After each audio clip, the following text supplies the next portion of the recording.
चलो देखो, सुनो इधर ध्यान से।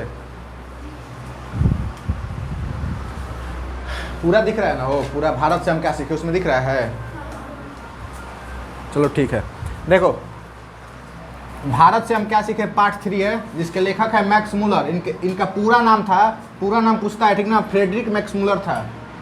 जन्म कब हुआ था? तो 6 दिसंबर 1823 के। कहाँ हुआ था? तो डेसाऊ नगर में, डेसाऊ शहर था, जर्मनी में है, ठीक ना? मृत्यु कब हुआ था? 28 अक्टूबर 1900 में, 1900 पूरे। पिता का नाम क्या था? तो विल्हेम मूलर था। अब मैक्स मूलर के पिता की मृत्यु कब हुई? जब मैक्स मूलर 4 वर्ष के थे। ये बहुत बार पूछा है, ठीक ना? कि 4 वर्ष के थे तब उनके पिता का मृत्यु हो गया था। यानी कि कब हुआ था बताओ तो? यहाँ पे जन्म कब हुआ था? 1823 में। तो 4 वर्ष के कब हो जाए? बताओ तो? 1827 में हुआ था, 4 वर्ष के जब थे। हो गया इतना? आगे लिखो।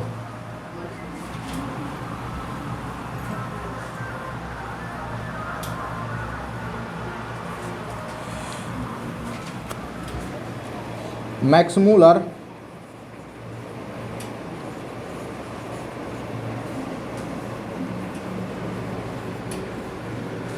बचपन से ही किस किस भाषा को सीख लिए थे? जो मैक्स मूलर बचपन में इन 3 गो भाषा के सीख ले रहे हैं पूरा बढ़िया तरह से। एगो था, आंसर में लिख देते हैं हम। मैक्स मूलर बचपन से किस किस भाषा को सीख लिए थे?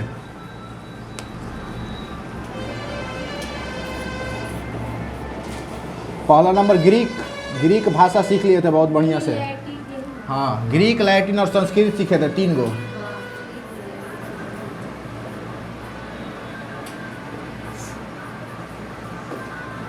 और संस्कृत।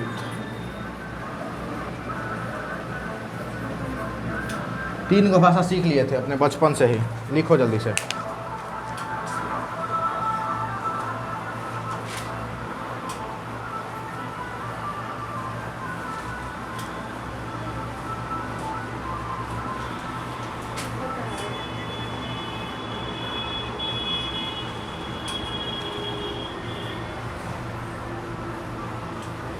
हो गया?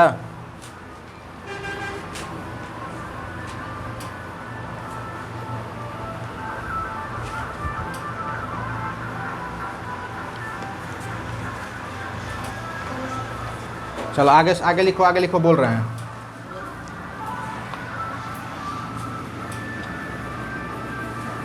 मैक्स मूलर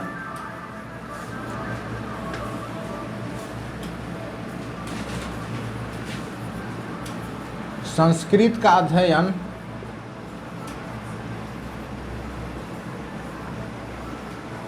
किस विश्वविद्यालय से किया?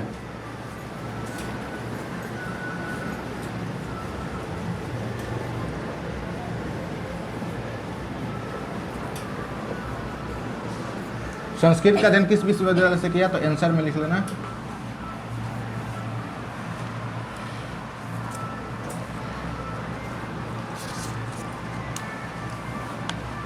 विश्वविद्यालय का नाम लिपजिंग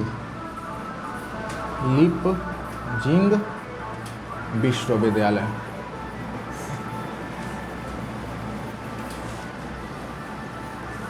देख लो। मैक्स मूलर संस्कृत का अध्ययन किस विश्वविद्यालय से किए? तो लिपजिंग विश्वविद्यालय से।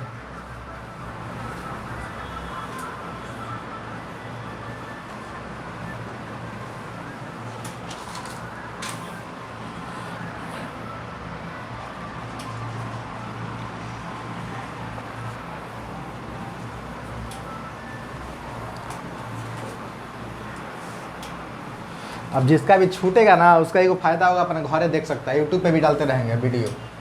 अगर बनेगा तब अच्छा बन जाएगा तो डालेंगे, नहीं बनेगा तो डिलीट कर देंगे, ठीक ना? जैसे कि आज जगह छुट्टी हुआ अपन, अगर आज बढ़िया बन जाए तो डाल दें हम, ना बनेगा तो नहीं डालेंगे। हो गया इतना सबका? चलो जल्दी लिखो। लिख रही है अभी, मिटाएंगे फिर मिटाएं।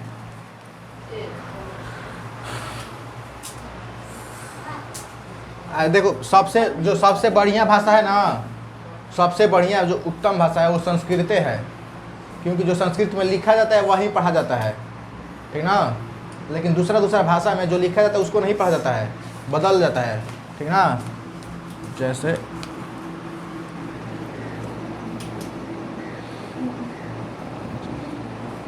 जैसे हाँ, ये क्या लिखा हुआ है बताओ, क्या लिखा हुआ है, पढ़ो, नहीं आता है। लिखा हुआ है फ्यूचर, इसको पढ़ेंगे क्या पढ़ते हैं फ्यूचर, लेकिन असल में क्या लिखा हुआ है फूटूरे, फूटूरे लिखा हुआ है। पढ़ेंगे फ्यूचर लेकिन लिखा हुआ है फूटूरे। क्या बनाना नहीं है, मीनिंग है, तो मीनिंग बता रहे हैं। हाँ ठीक है, लेकिन इस पर देखो ध्यान सुनो, हम क्या बोल रहे हैं, बस ये बोल रहे हैं ना कि देखो ये क्या लिखा हुआ है फूटूरे नहीं लिखा हुआ है, लेकिन इसको पढ़ते क्या है फ्यूचर। संस्कृत में जो लिखाएगा वही पढ़ते हैं, ठीक ना। इसलिए सबसे बढ़िया भाषा क्या है तो संस्कृत है। कंप्यूटर के लिए भी संस्कृत बताया गया है कि सबसे बढ़िया भाषा है। हम लोग संस्कृत पढ़ना बंद कर दिए हैं, विदेश में संस्कृत पढ़ना चालू हो गया है, उसी समय से पढ़ रहा है सब संस्कृत, ठीक ना।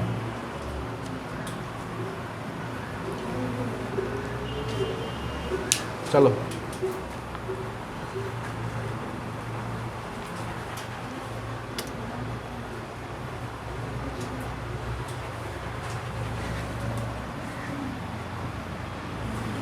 इधर लिखते हैं यहाँ पे हितोपदेश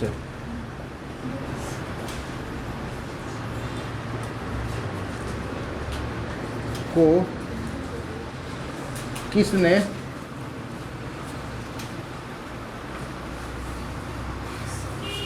संस्कृत से जर्मन भाषा में अनुवाद, हितोपदेश को किसने संस्कृत से जर्मन भाषा में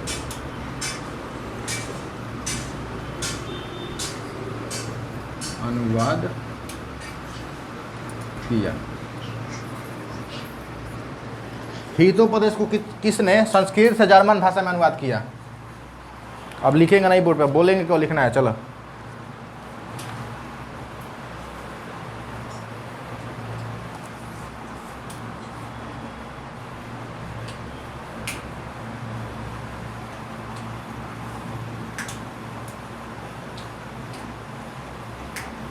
हितोपदेश को किसने संस्कृत से जर्मन भाषा में अनुवाद किया, तो यही मैक्स मूलर थे।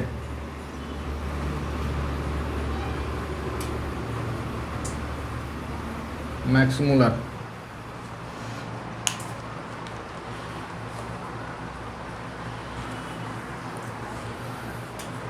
हो गया। चलो सुनो ध्यान से, इधर जो संस्कृत पढ़ना चालू किए ना, तो संस्कृत इतना पढ़ने लगे, उसमें इतना ज्ञान के बात लिखा हुआ था ना कि वो संस्कृत मतलब संस्कृत के मास्टर हो गए। हितोपदेश वो संस्कृत का किताब है, ठीक ना, जिसमें हित का उपदेश दिया गया। हित मतलब अच्छा होने का, कि व्यक्ति को कौन कौन से काम करने चाहिए। हितोपदेश यानी हित का उपदेश दिया गया। हित मतलब होता है अच्छा, अच्छा काम कौन कौन सा होता है, या कौन कौन से काम करना चाहिए, कौन कौन से काम नहीं करना चाहिए, वो इस किताब में लिखा हुआ था। तो वो जब इस किताब को संस्कृत तो पढ़ना जान गए थे, तो इस किताब को जब पढ़े ना, तो उसका अनुवाद जर्मन भाषा में कर दिए, ताकि जर्मनी के लोग भी पढ़ सके, ठीक ना। चलो आगे आगे।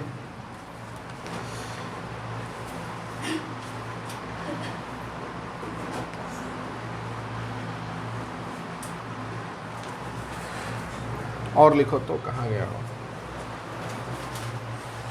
इसी से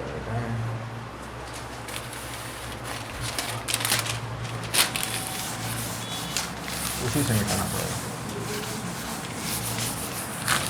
लिखो तो मैक्स मूलर ने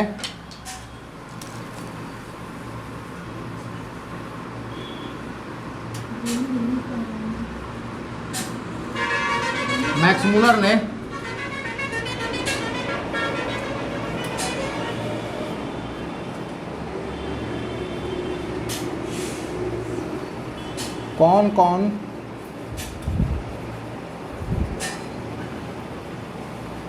सी पुस्तकों का अनुवाद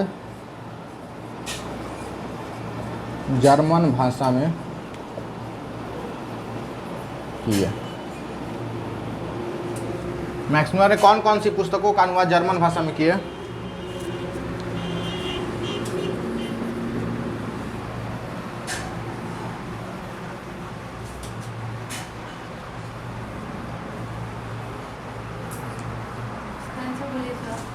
इसमें का नीचे गिरा था, कहाँ गया हो? इसका कॉपी कहाँ गया? यहीं पे।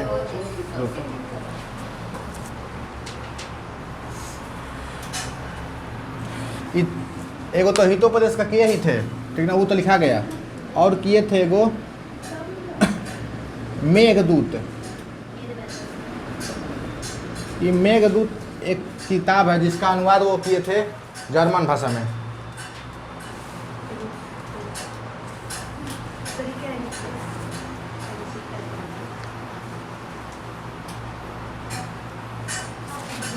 दूसरा कठ, तीसरा केन, कठ उपनिषद, कठोपनिषद उपनिषद, केन उपनिषद। ये 3 गो किताब मतलब सबसे फेमस है, ठीक ना, इसी वजह से इसका किए थे। आदि लिख लेना, आदि। बहुत सारे किए थे लेकिन मेन यही है 3 गो आदि।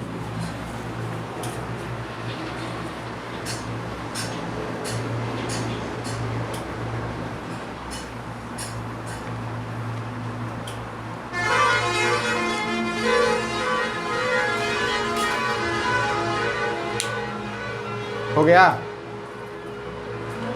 एक सवाल आता है कि मैक्स मुलर को किसने वेदांतियों का वेदांती कहा? क्योंकि सब वेद पढ़ गए थे। वेद जो होता है ना, ऋग्वेद, सामवेद, अथर्ववेद, यजुर्वेद, पूरा सब हिंदी के सब पढ़ गए रहनी, पूरा, ठीक ना, पूरा पढ़ गए थे।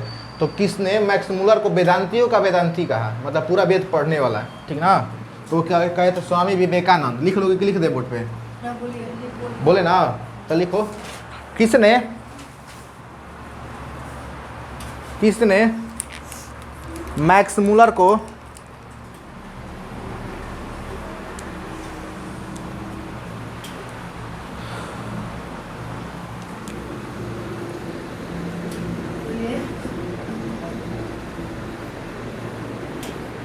वेदांतियों का वेदांती, किसने मैक्स मुलर को वेदांतियों का वेदांती कहा है?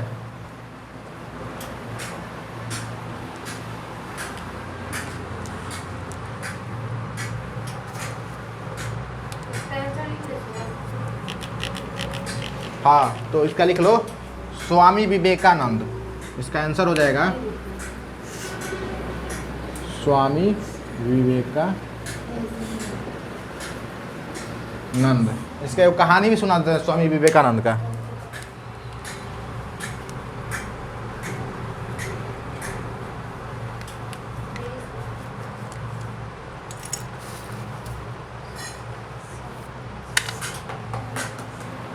हो गया।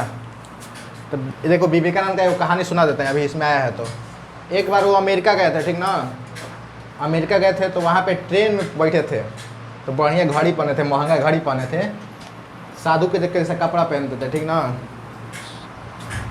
तो ताले एगो लड़की आई, लड़की चोर थी, ठीक ना। वो बोली ना कि अपन घड़ी हमा के दे दो ना, तो हम हाला कर देंगे, ठीक ना, यहाँ पे मचा देंगे कि गलत कर रहे हो, ऐसा काम कर रहे हो, वैसा काम कर रहे हो। तो वो धमकी दिला सुखा के, वो कलन के हमको कुछ नहीं समझ, मतलब कि उनका सुनाते रहे सब, लेकिन फिर भी वो क्या कहला ना कि हमको कुछ समझ में नहीं आ रहा है, कृपया लिख कर हमको बताइए। हम लिख पढ़ना जानते हैं, लिख पढ़ना मतलब इसे इशारा करके बतैलन, कुछ सुनाई नहीं दे रहा है हमको, लिख के बताओ हमको क्या कहना चाहती हो।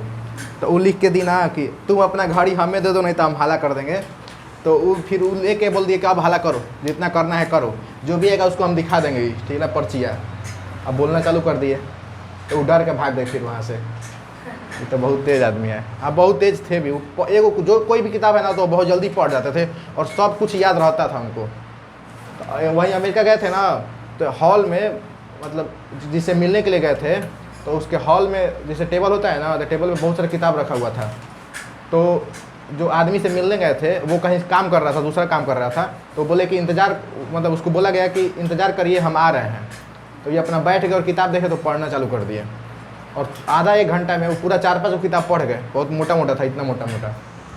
तो आके जब बोले ना कि जो आया आदमी जिसे भेंट करना था, तो वो बोला ना कि किताब पढ़ लिए पूरा, तो वो बोला हाँ हम पढ़ लिए पूरा किताब।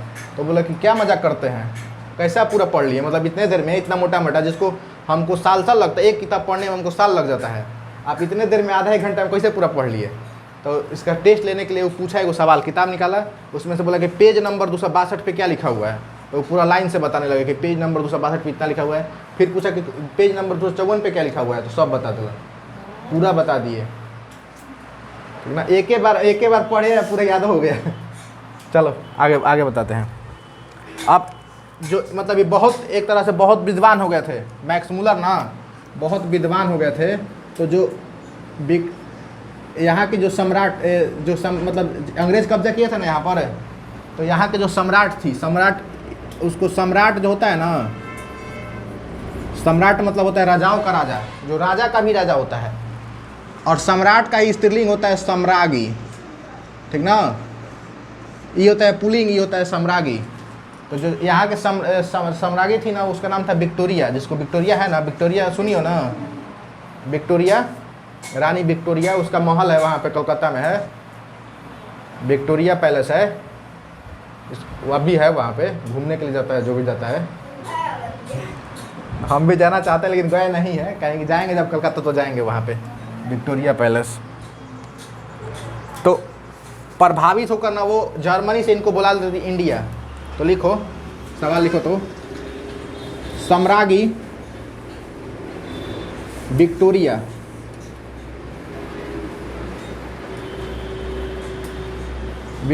ने मैक्स मूलर को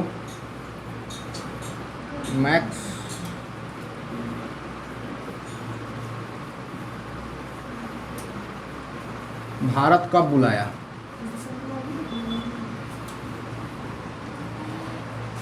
सम्राज्ञी विक्टोरिया को या रानी विक्टोरिया को, बात एक ही है।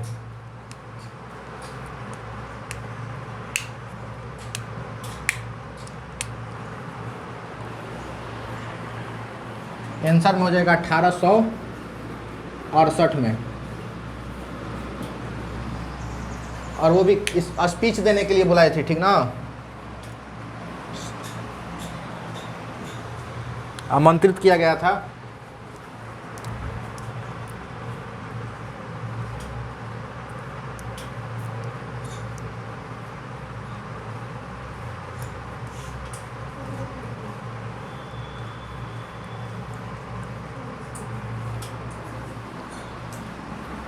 हो गया हो। सम्राज्ञी विक्टोरिया ने मैक्स मूलर को भारत कब बुलाया? तो 1868 में। क्यों बुलाया था? तो क्योंकि वो संस्कृत भाषा पढ़ना जानते थे, अब पढ़ के वो इंग्लिश भी बोलना जानते थे, ठीक ना। तो वो वही जो किताब पढ़े थे ना, जैसे ऋग्वेद हो गया, तो ऋग्वेद पर भाषण देने के लिए बुलाया गया था, ताकि वो कुछ मतलब उससे ज्ञान बताए कि उसमें क्या क्या लिखा हुआ है। तो वो जब सुनी ना सम्राज्ञी विक्टोरिया उनका पूरा मतलब जो भाषण दिए, तो वो इतना प्रभावित हुई ना कि जो मैक्स मूलर थे उनको नाइट की उपाधि दी। नाइट मतलब वो उपाधि उसमें उन लोगों में दिया जाता है, जैसे हम लोगों में क्या देता है महात्मा गांधी, तो उसी तरह से उन लोगों को अंग्रेज लोग भी अपना उपाधि देते हैं, जिसको बोला गया नाइट। जो महान व्यक्ति होते हैं उनको दिया जाता है। तो सम्राज्ञी विक्टोरिया उनको क्या उपाधि दी? नाइट की उपाधि दी। तो लिखो, मैक्स मूलर को किसने नाइट की उपाधि दिया?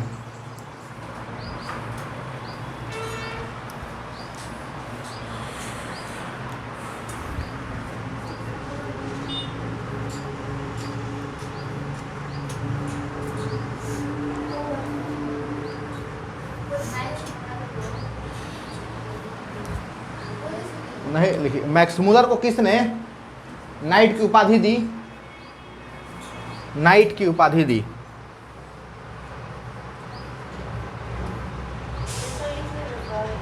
हाँ, तो सम्राज्ञी विक्टोरिया या रानी विक्टोरिया, जो एक ही बात है।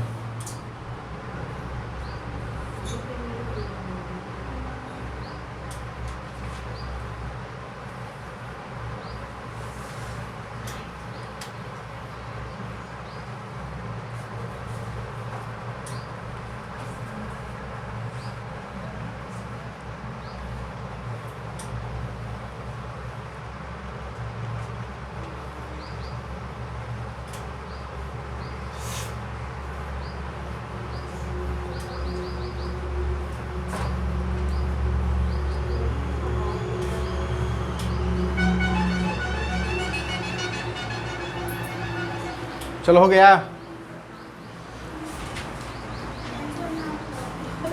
अब सुनो ध्यान से इधर, भारत से हम क्या सीखे, क्या है, तो इधर सुनो ना, इधर बोर्ड पे देखो, जो पढ़ेंगे ना इस पाठ में, जो भाषण दिए थे ना वही वाला है, ये भाषण है एक तरह से। यहाँ पर लिख लेना पोस्ट में कि भाषण है।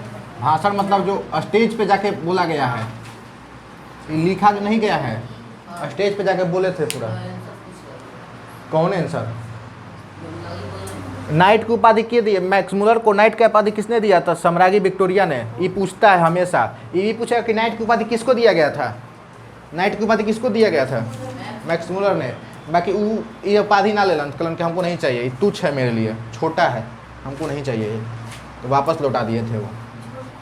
मतलब नाइट की उपाधि जिसको मिल जाता है ना, वो एक तरह से साधु महात्मा हो जाता है, हर जगह उनको इज्जत दिया जाता है, हर जगह सम्मान किया जाता है। लेकिन वो बोले कि हमारे कोई काम की चीज़ नहीं है, नहीं होता है। जो साधु महात्मा होते हैं उनको कोई धन से मतलब नहीं होता है, पैसा से, पैसा असली साधु महात्मा, ये असली साधु महात्मा होता है, उसको कोई पैसा से मतलब नहीं होता है। लेकिन जो नकली बैठे वो नकली सब पैसे मांगता है। जैसे मंदिर में पंडित जी जा कोनो काम करे खातिर पैसा मांगे जाए, और जे हमेशा भगवान के पास रहता है उनका भगवान से पैसा मांगना चाहिए, बल्कि आदमी से पैसा मांगना जाए नहीं मांगते हैं। उनको भगवान से पैसा मांगना चाहिए, भगवान खुद दे देंगे पैसा, काहे नहीं देंगे।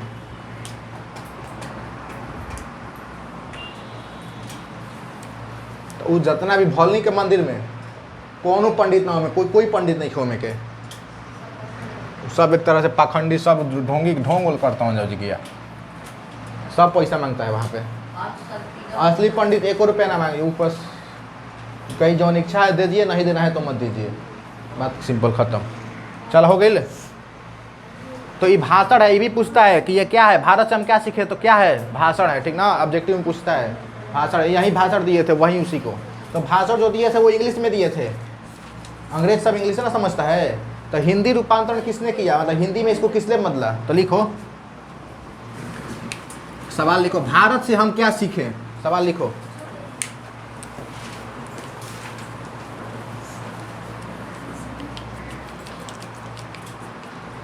भारत से हम क्या सीखे,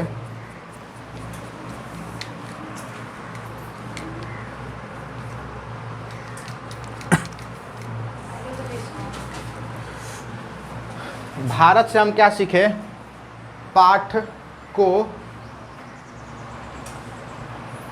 भारत से हम क्या सीखे पाठ को, हाँ क्वेश्चन में है, पाठ को किसने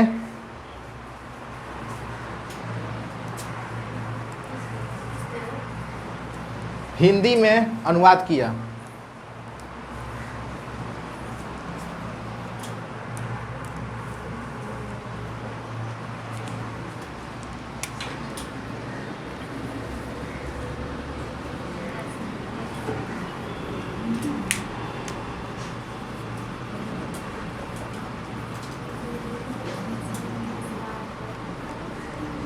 उनका नाम था डॉक्टर भवानी शंकर त्रिवेदी, डॉक्टर हाँ भवानी शंकर त्रिवेदी। त्रिवेदी मतलब 3 गो वेद पढ़े थे, वो 3 गो वेद पढ़े हैं। डॉक्टर भवानी शंकर त्रिवेदी।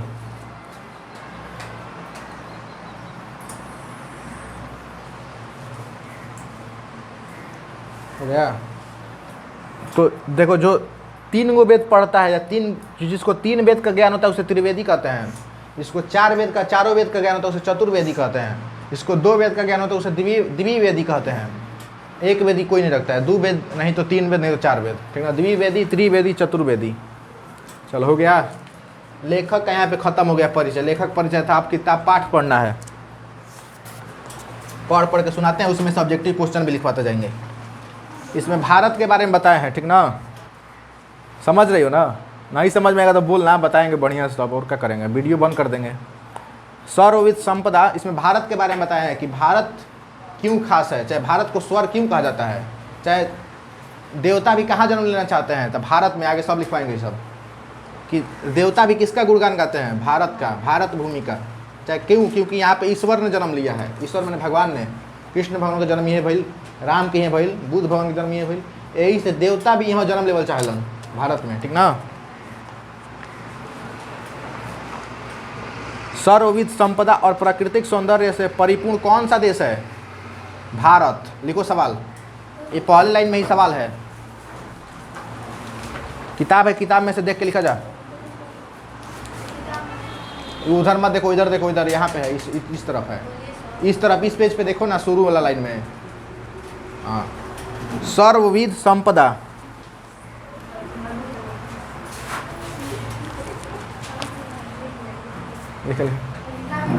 किताब में से देख के आगे आ जा, आगे आ जा। हम भी लेते हैं, मेरे पास भी एक संस्कृत किताब है, हम भी लेते हैं, उसी में से हम पढ़ाएंगे, देख लेना अपना किताब। सर्वविध संपदा और प्राकृतिक सौंदर्य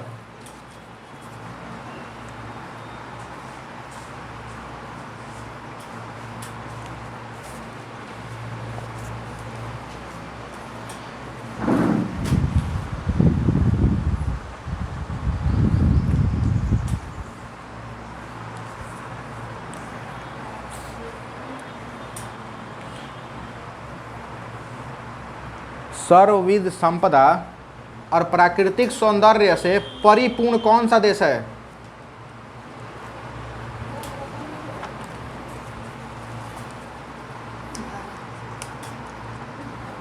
भारत। ये भी पूछता है, ऑब्जेक्टिव में पूछा हुआ है।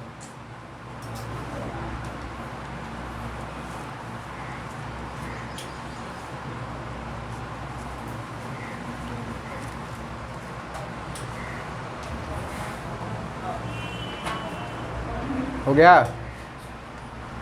बोल रहे हैं सर्वविध संपदा मतलब सारे संपदा से, जल, यहाँ जल भी बाटे, मरुस्थल भी है, यहाँ पे पहाड़ भी है, यहाँ पे बर्फ़ भी पड़ता है, भारत में बर्फ़ पड़ता है ना हिमालय में, यहाँ पे सब कुछ है।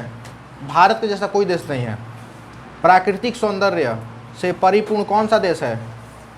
तो वो बोल रहे हैं कि यदि आप मुझ इस भूमंडल का अवलोकन करने के लिए कहें, यानी कि पूरे पृथ्वी का अवलोकन करने के लिए कहें, तो मैं बतलाऊंगा कि वह देश है भारत।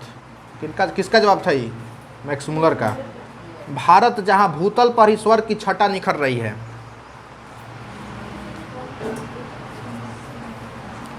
अब इधर देखो, सुनो, अब बोल रहे हैं, सुनना इधर ध्यान से। सब क्वेश्चन लिखवाएंगे थोड़ी ना, बस बोल के समझाएंगे उसको, कोई लिखवाएंगे। चलो देखो इधर, भारत जहां भूतल पर ही स्वर्ग की छटा निखर रही है। भूतल पर, कहाँ के भूतल पर स्वर्ग की छटा निखर रही है? तो भारत में। इसका आंसर ज़्यादातर भारतीय होगा, ठीक ना। यदि आप यह जानना चाहें कि मानव मस्तिष्क की, मस्तिष्क मतलब क्या होता है? मस्तिष्क मतलब नहीं पता है? अब बोलो, जो आवाज़ हमको सुनाई नहीं दे रहा, क्या बोल रही हो? मस्तिष्क का मतलब क्या होता है? क्या हमको सुनाई नहीं दे रहा है? मैक्स मूलर होता है। मस्तिष्क का मतलब मैक्स मूलर नहीं होता है। मस्तिष्क मतलब होता है दिमाग, संस्कृत में उसको बोलते हैं दिमाग, कोई संस्कृत में बोलता है मस्तिष्क। यदि आप यह जानना चाहें कि मानव मस्तिष्क की उत्कृष्टतम उपलब्धि का सर्वप्रथम साक्षात्कार किस देश ने किया है, तो किया है, और किसने जीवन की सबसे बड़ी समस्याओं पर विचार कर उनमें से कईयों से ऐसे समाधान ढूंढ निकाले हैं कि प्लेटो और कांट। प्लेटो एगो दार्शनिक था जो भगवान का खोज करता था। इधर देखो, दार्शनिक किसको बोलते हैं? जो भगवान का खोज करता है। भगवान का मतलब कि भगवान कहाँ रहते हैं, भगवान के बारे में पढ़ता है। एक तरह से ऋषि महात्मा था, दूसरे देश का, ठीक ना, तो उसको दार्शनिक बोला जाता है। तो प्लेटो एगो था, एगो काट था। जैसे दार्शनिक को आगे पढ़ रहे हैं तो लिख लो, एगो सवाल लिख लो, पूछ देगा इसमें से। प्लेटो कौन था? प्लेटो क्यों लिखना? प्लेटो आधा प्लेटो, प्लेटो कौन था? तो लिख लो केवल दार्शनिक था। दार्शनिक उतने इसमें है।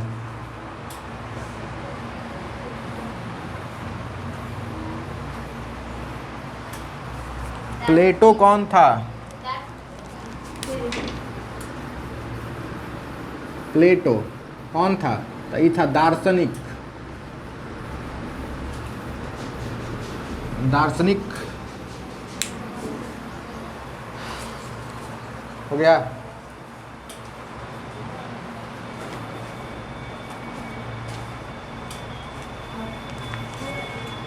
दार्शनिक समझ में आएगा ना, दार्शनिक किसको कहते हैं? दार्शनिक साधु महात्मा जो दूसरे देश के, दूसरा देश ग्रीक देश का है शायद,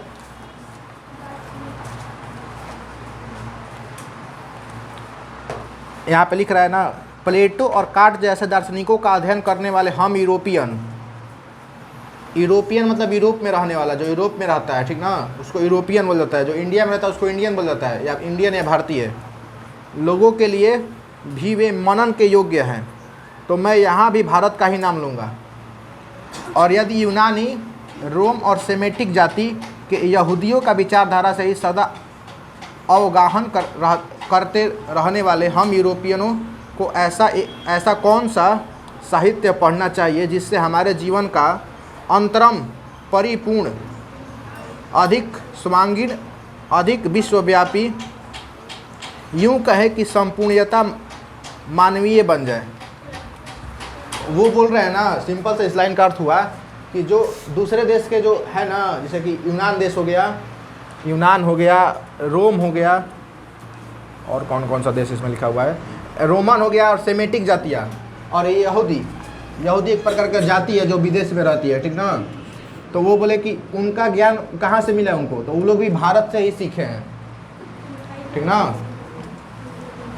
सबसे पहले प्राचीन में सबसे पहले ज्ञान कहाँ रहा था? केवल भारत में था, ठीक ना। इसका सबूत मिलता है कि 10,000 साल पहले रामायण हुआ था। रामायण मतलब कि राम भगवान धरती पे आए थे, जब उसी समय लिखा गया था रामायण, ठीक ना। उसी समय ज्ञान था हम लोगों को। उस समय उस देश में ना, अमेरिका में कुछ नहीं, कोई नहीं रहता था उधर, जंगल था वहाँ पे केवल। आगे सुनो, यह जीवन ही क्यों, मतलब वो कह रहे हैं ना कि यह जीवन ही क्यों, अगला जन्म तथा शाश्वत जीवन, मतलब जब जब जन्म होके सुधर जाए तो मैं एक बार फिर भारत का ही नाम लूँगा। सबसे मतलब कि सबसे परिपूर्ण, मतलब सबसे अच्छा देश कौन है? तो वो बोल रहे हैं कि भारत का ही नाम लेंगे, चाहे कतनों जन्म हो जाए, जन्म पे जन्म हो जाए, अगले जन्म में भी यही कहेंगे कि सबसे अच्छा देश कौन सा है, तो भारत है, ठीक ना। आगे देखो, जो लोग आजकल के भारत में घूम कर आए हैं उन लोगों को अधिकतर भारत के कलकत्ता, बम्बई, मद्रास या ऐसे दूसरों शहर की ही याद है। वो मतलब उन लोगों से बोल रहे हैं, अमेरिका वालों से, जो इंग्लैंड के थे ना यहाँ पे सब अंग्रेज लोग, उनसे बोल रहे हैं ना कि जो भारत में रहता है या भारत जो घूमा है वो केवल शहर का बात करता है। शहर जैसे कलकत्ता, बॉम्बे, मद्रास, चेन्नई, मद्रास मतलब चेन्नई, इस शहरों का बोलता है। वो बोलते हैं कि असली भारत कहाँ बसता है? गाँवों में। असली भारत कहाँ बसता है? गाँव में। मतलब यह आगे बोल गया ना, आगे देखो, जबकि मेरा अधिकतर ध्यान सच्चे अर्थों में भारत के नागरिक ग्रामवासियों की ओर ही रहा है, क्योंकि सच्चे भारत के दर्शन वहीं हो सकते हैं।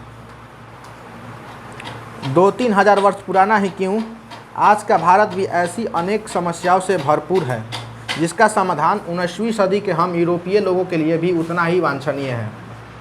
केवल हमारे पास उस भारत को पहचान सकने वाली दृष्टि की आवश्यकता है। यदि आपकी अभिरुचि की पैठ किसी विशेष क्षेत्र में है तो उसके विकास और पोषण के लिए आपको भारत में पर्याप्त अवसर मिलेगा। यदि आपने उन बड़ी बड़ी समस्याओं में रुचि ली हो जिनके बारे में आपने अपने यहाँ के श्रेष्ठतम विचारक किया करते हैं, तो आपको अपने भारत प्रवास को ज्ञान विज्ञान के क्षेत्र से निर्वासन समझ लेने की कोई आवश्यकता नहीं। इसमें कोई लिखवाने वाला नहीं है, समझने वाला भी नहीं, उतना छोड़ो। यदि आप भू विज्ञान में रुचि रखते हैं तो हिमालय से श्रीलंका तक का विशाल भू प्रदेश आपकी प्रतीक्षा कर रहा है। मतलब बोल रहे हैं ना कि यहाँ पर जो भी चाहोगे वो सब मिलेगा। आपको भू विज्ञान पढ़ना है, भू विज्ञान का अध्ययन करना है, तो यहाँ हिमालय से लेकर श्रीलंका तक विशाल भू प्रदेश आपकी प्रतीक्षा कर रहा है, ठीक है। इधर देखो बोर्ड पर, इस तरह का भारत होता है ना। इसे हम ज़्यादा नहीं बनाना चाहते हैं, बस इतना। तो ऊपर में देखो, ऊपर में भारत के है हिमालय और सबसे नीचे में है इधर श्रीलंका, मतलब यहाँ से लेकर यहाँ तक भारत है, ठीक ना। तो लिखो, तो एक सवाल लिखवा रहे हैं। यहाँ पर है हिमालय, और इधर है श्रीलंका। लिखो, भारत की सीमा रेखा कहाँ से कहाँ तक फैली हुई है?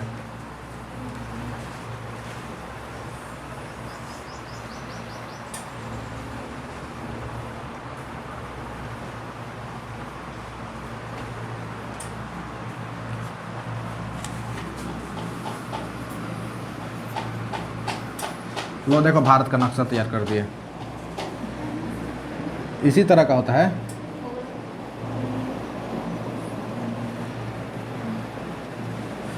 इधर देखो सब, इधर देखो बोर्ड पे, ये भारत है ना, तो ऊपर में इसके मुकुट के जैसा होता है हिमालय, इसको बोलते हैं भारत का मुकुट। किसे कहा गया है? तो हिमालय को, ठीक ना। सबसे नीचे में जो सबसे जो अंतिम छोर पे जो है ना, गांव या शहर जो भी कहो, शहर कहो, उसका नाम है कन्याकुमारी। कन्याकुमारी, तो इसीलिए बोला जाता है कि हिमालय से लेकर कन्याकुमारी तक, ठीक ना, ट्रेन चलता है। हिमालय से लेकर कन्याकुमारी तक जो सबसे लंबा ट्रेन है वो बोले श्रीलंका तक। श्रीलंका सटले है यहाँ से भारत से, ठीक ना। तो भारत क्या लिखिए, भारत का सीमा रेखा कहाँ से कहाँ तक फैला हुआ है ना, तो लिखो हिमालय से लेकर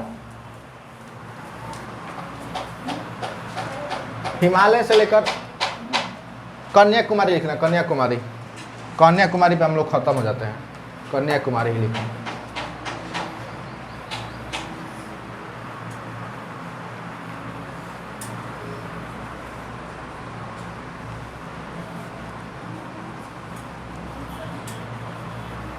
हो गया, मतलब जैसा भूमि खोजेंगे वैसा भूमि मिलेगा। देखो ये बोलना चाहते हैं ना कि हिमालय में ठंडा पड़ता है, और जो इधर वाला जो भाग है ना उसमें गर्मी ठंडा दोनों पड़ता है, और इधर वाला जो भाग है बहुत ज़्यादा गर्मी पड़ता है।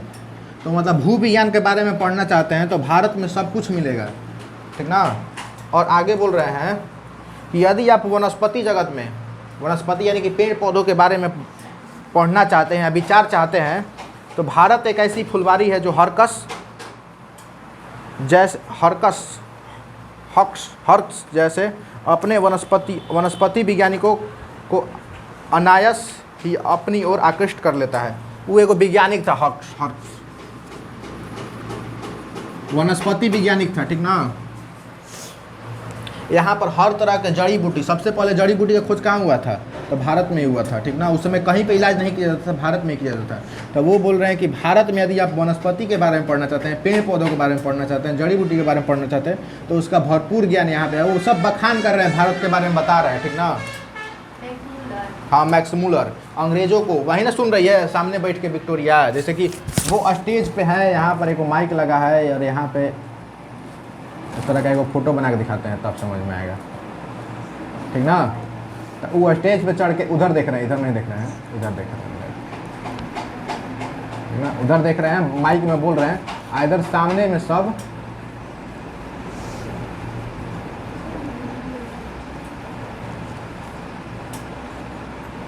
कुर्सी पे सब लोग बैठा है, ठीक ना, वहीं बोल रहे हैं, भाषण में सुन रहे हैं। देखो दिख रहा है ना, दिख रहा है ना वो। यहाँ पे एगो डीजे लगा है बगल में, हाँ डीजे, हाँ हमें ना सुनाई माइको में के, ठीक ना। वहीं पे सबसे आगे बैठी थी क्वीन विक्टोरिया,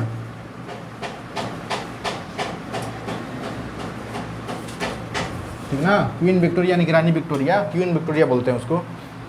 अब वहीं इनका भाषण सुन रही थी, तो इतना प्रभावित हुई ना भाषण सुन के। यही जो भाषण हम बोल रहे हैं वो इंग्लिश में बोले थे, तो उनको नाइट की उपाधि दी। वो बहुत अच्छा से बोल रहे थे, एक बात को पूरा, जैसे मोदी जी नहीं भाषण देते हैं उसी तरह से वो भी भाषण दे रहे थे। आगे सुनो,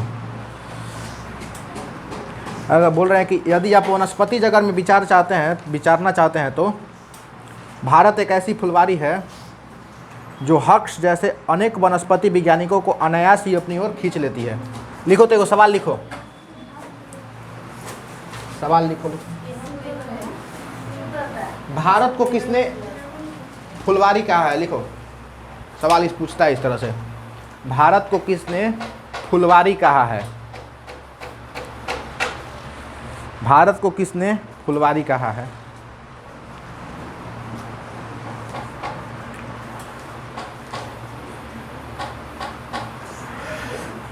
भारत को किसने फुलवारी कहा? हो गई ले, एक बार में नहीं सुनने आता है,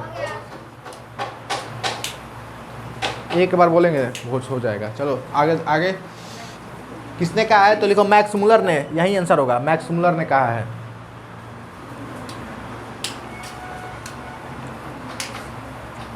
एगो ले लो ना, ब्लू पेन है।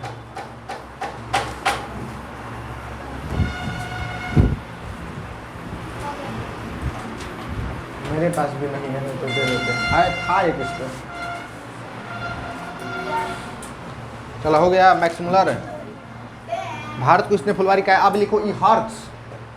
हर्क्स कौन था? हर्क्स कौन था? हाँ, हर्क्स कौन था? तो लिख लो, वनस्पति वैज्ञानिक था। हाँ, वनस्पति वैज्ञानिक था, वनस्पति वैज्ञानिक था। लिखा का आंसर का बोले हम, बताओ तो हर्क्स कौन था? सुना एक बार में ना तो पीटेंगे बहुत ज्यादा, बुझे ना।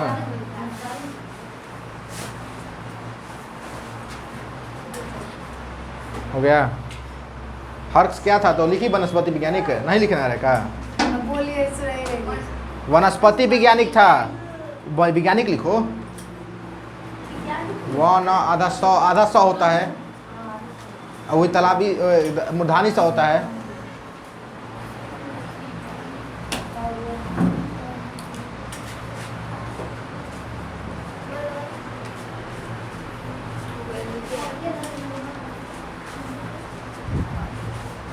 चलो वनस्पति वैज्ञानिक था, हो गया। चलो आगे सुनो आगे।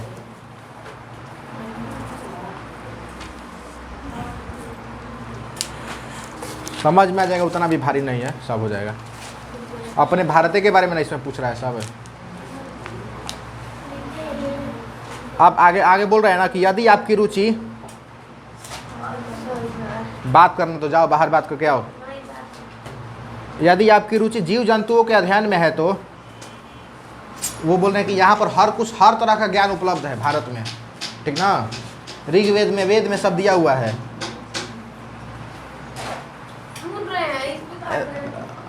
ठीक है, सुनना ध्यान से, मतलब भारत में हर तरह का ज्ञान दिया हुआ है, ठीक ना। वेद में पहले सब कुछ ज्ञान है, ठीक ना। आगे सुनो, यदि आपकी रुचि जीव जंतुओं के अध्ययन में है, तो आपका ध्यान श्री हेकल की ओर अवश्य होगा, जो इन दिनों भारत के कांतरों की छानबीन के साथ ही भारतीय समुद्र तटों से मोती भी बीन रहे हैं। भारत का यह निवास काल उनके जीवन का सबसे सुनहले सपने के साकारता जैसा है, साकार जैसा है, मतलब उनका सबसे सुनहरा सपना साकार हो रहा है। तो जो हेकल थे वो कैसा वैज्ञानिक थे? तो जीव जंतुओं के वैज्ञानिक थे, उसके अध्ययन करते थे वो, ठीक ना। जो भारत में आकर ज्ञान प्राप्त कर रहे थे, कहाँ पर? सब जगह, समुद्र तट के किनारे, ठीक ना। समुद्र तट के किनारे। लिखो तो सवाल लिखो, एगो सवाल लिखो।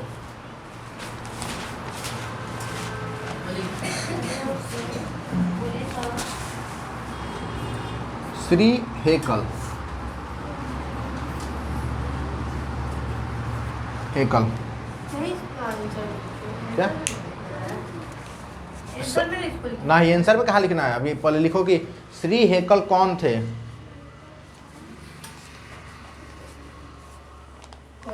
श्री हेकल कौन थे? कौन थे? चलो तो लिखो, वो थे जीव जंतुओं के वैज्ञानिक थे, जीव जंतुओं के वैज्ञानिक थे, जीव जंतुओं के वैज्ञानिक थे।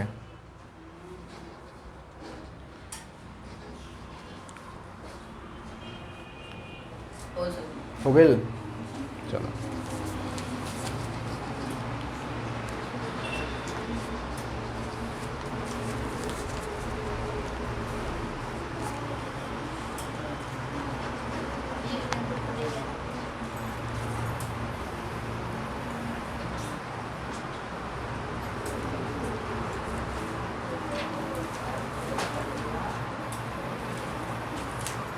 यहाँ पे वो मोती नहीं बीन रहे थे, जो बोले हैं ना कि ये मोती बीन रहे हैं, यहाँ पे इसमें लिखा गया है कि साथ ही भारतीय समुद्र तट से मोती भी बीन रहे हैं। तो मोती नहीं है, वो ज्ञान बटोर रहे हैं, ठीक ना। इस तरह से बोला गया है कि वो ज्ञान ले रहे हैं भारतीय समुद्र तट पे जाकर, क्योंकि पहले इतने बड़े बड़े वैद्य थे ना। सुना इधर इधर इधर इधर कहानी सुनाते हैं वैद्य के। अलाउद्दीन खिलजी का नाम सुनी हो? नहीं सुनी हो तो बताते हैं, क्योंकि वही ना जो सब विश्व का सबसे पुराना विश्वविद्यालय कौन सा विश्वविद्यालय है? विश्व का सबसे पुराना विश्वविद्यालय पटना नहीं, नालंदा विश्वविद्यालय। तो नालंदा विश्वविद्यालय को जलाने वाला वही था, अलाउद्दीन खिलजी। हाँ, मतलब पटना से 100 किलोमीटर दूर है। 100 नहीं, 100 200-300 किलोमीटर है। गए हैं वहाँ पे हम, ठीक ना। तो उसी को जलाया था वो। उसको बता रहे क्यों जलाया था, आप सुन लो। कि उसका तबीयत अचानक से ख़राब हो गया था, ठीक ना। उसका अलाउद्दीन खिलजी का राजा था वो, दिल्ली का। तो उसका तबीयत जब ख़राब हो गया ना, तो पूरा भारत से सब वैद्य को बुलाया, ठीक ना। तो कोई उसका इलाज नहीं कर पाया, ठीक ना। तो वो बोले ना, फिर नालंदा विश्वविद्यालय में कि वो बैठ गए वहाँ में, उसके पास गए। तो वो बोला ना कि आप मेरे बारे में जानते हैं। अलाउद्दीन खिलजी बोला कि आप मेरे बारे में जानते हैं। तो बोला कि हमको क्या मतलब है, आप जो भी हो, राजा हो या कुछ भी हो, उससे हमको क्या मतलब है।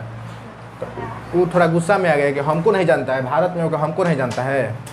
तो वो बोला ना कि आप इलाज कर सकते हैं कि नहीं कर सकते हैं। तो वो बोला कि कर सकते हैं, बिल्कुल कर सकते हैं। तो बोला कि ऐसा इलाज कर, मतलब ऐसा इलाज करना है जिसमें हमको कोई, हम दवा कुछ नहीं खाएंगे, हाँ, बिना दवा के इलाज करना है। तब कर सकते हैं? तो बोला कि हाँ कर सकते हैं। तो बोला करके दिखाइए। तो वो क्या किए ना, कुरान जो होता है ना, उन लोगों का धर्म ग्रंथ होता है, मुस्लिम का धर्म ग्रंथ होता है कुरान शरीफ। तो कुरान पे ना दवा लगाकर, जो उसका पेज होता है ना, तो उसके पेज पर दवा लगाकर दे दिए कि इस कुरान को पढ़ो और ठीक हो जाओगे। तो कुरान को रोज़ पढ़ना चालू किया। तो जो पढ़ता था ना, तो उसी का दवा उसके हाथ में लगता था, वहीं खाना खाता था वैसे ही। तो वो दवाइया उसके शरीर में चला जाता था ना, तो ठीक हो गया। तो ठीक हो गया ना, तो अब वो नालंदा विश्वविद्यालय आया और उसका पूरा पुस्तकालय चेक करवाया कि पुस्तकालय में मेरे बारे में यहाँ पर दिया हुआ है कि नहीं दिया हुआ है, मतलब इसमें कोई किताब है नहीं कि जिसमें मेरे बारे में लिखा गया होगा। तो चेक किया तो कोई किताब नहीं मिला उसके बारे में, कुछ नहीं लिखा हुआ था, बस उसमें ज्ञान के बात लिखा हुआ था। तो वो पूरा इसी वजह से गुस्सा होगा कि ऐसा विश्वविद्यालय, कि हम ऐसा विश्वविद्यालय को रहने नहीं देंगे जहाँ मेरा नाम नहीं रहेगा। पूरा विश्वविद्यालय को जला दिया। तो करीब 6 महीना तक पूरा विश्वविद्यालय जलता रहा, उसमें इतना किताब था। सुन ली, हो गया कहानी खत्म। वह पूरा जला दिया था। 6 महीना तक उसमें इतना सारा किताब था, इतना ज्ञान था उसमें, सब खत्म। नहीं तो अब से रहता तो भारत सबसे ज़्यादा, मतलब ज्ञान के मामले में सबसे आगे रहता है, ठीक ना। उसी समय जो विश्वविद्यालय था, उसी समय सर्जरी होना चालू हो गया था। सर्जरी होता है ना, जो काट कर मांस निकाल कर टुकड़ा, सब कैंसर का दवा किया जाता है ना, उसको सर्जरी बोला जाता है। कि सर्जरी मतलब होता है मांस काट कर उसको जोड़ देना, ऐसे कुछ करके। जैसे फेफड़ा का सर्जरी हो गया, कैंसर का सर्जरी हो गया, आँख का सर्जरी हो गया। तो उसी समय विश्वविद्यालय में, आज से 2500 साल पहले, उसी समय वहाँ पे सब कुछ मतलब हो रहा था। सारे तरह के रिसर्च वहाँ पे हो रहे थे, सब काम हो रहा था। तो इसीलिए वो उसमें पढ़ने के लिए चीन से आया था फायान, और यूनान से आया था मेगास्थनीज, ठीक ना। तो मेगास्थनीज ने अपने किताब में लिखा है कि पटना से 100 कोस दूर एगो विश्वविद्यालय है पाटलिपुत्र से। उस जो वहाँ था ना नालंदा विश्वविद्यालय, वो तो दब गया था ज़मीन के अंदर। हाँ, तो यूनान का एगो किताब पढ़ा, अंग्रेज कोई था एगो, ठीक ना, वो किताब पढ़ रहा था। तो उसी में लिखा हुआ था ना, मेगास्थनीज लिखा था, वो यूनान का था। तो अपने किताब में लिखा हुआ था ना कि पटना से 100 कोस दूर नालंदा विश्वविद्यालय है, जहाँ से वो अपना पढ़ाई किया था। तो किताब में अपना लिखा था। तो वो पटना से 100 कोस दूर गया और वहाँ से खोजना चालू किया, खोदना उसको, मिट्टी जब खोदा ना, तो वहाँ पे विश्वविद्यालय मिला उसको। इस तरह से विश्वविद्यालय खोज हुआ। तो अंग्रेज खोज किए थे सब विश्वविद्यालय का। तो हम लोग तो भूल गए थे कि कोई नालंदा विश्वविद्यालय भी था। जल गया था ना उस समय, तो वहाँ से सब लोग भाग गया था। उसमें करीब 10,000 छात्र पढ़ता था। हर एक के लिए अलग अलग रूम था, हर एक खाती हॉस्टल रहे सब कोई खाती। अभी हम सब देख ले बनी, हम देखो वहाँ सब खाती अलग अलग रूम था। मतलब सब व्यवस्था था, और प्लस में उसमें कितने शिक्षक थे, तो 1000 शिक्षक थे, यानी कि हर एक 10 बच्चा पे एगो शिक्षक थे। हर तरह का उसमें ज्ञान दिया जाता था, जिसको जड़ी बूटी के बारे में पढ़ना है जड़ी बूटी पढ़े, जिसको शरीर के बारे में पढ़ना है शरीर के बारे में पढ़े, हर तरह का उसमें ज्ञान दिया जाता था, ठीक ना। उस समय का अभी चावल रखा हुआ है, बर्तन रखा हुआ है सब, वहीं पे म्यूजियम है, जब नालंदा विश्वविद्यालय है ना उसके जस्ट आगे म्यूजियम है, म्यूजियम में सब रखा हुआ है। उस समय का बुद्ध भगवान का है, सब बैठने वाला स्थान है, जहाँ पे सब विद्यार्थी का स्थान है बैठने वाला, जिसमें बैठ के रोज बुद्ध भगवान का पूजा या जो भी ध्यान करना होता, जिसको ध्यान करना होता था। चलो वो कहानी सुनाए थे बस।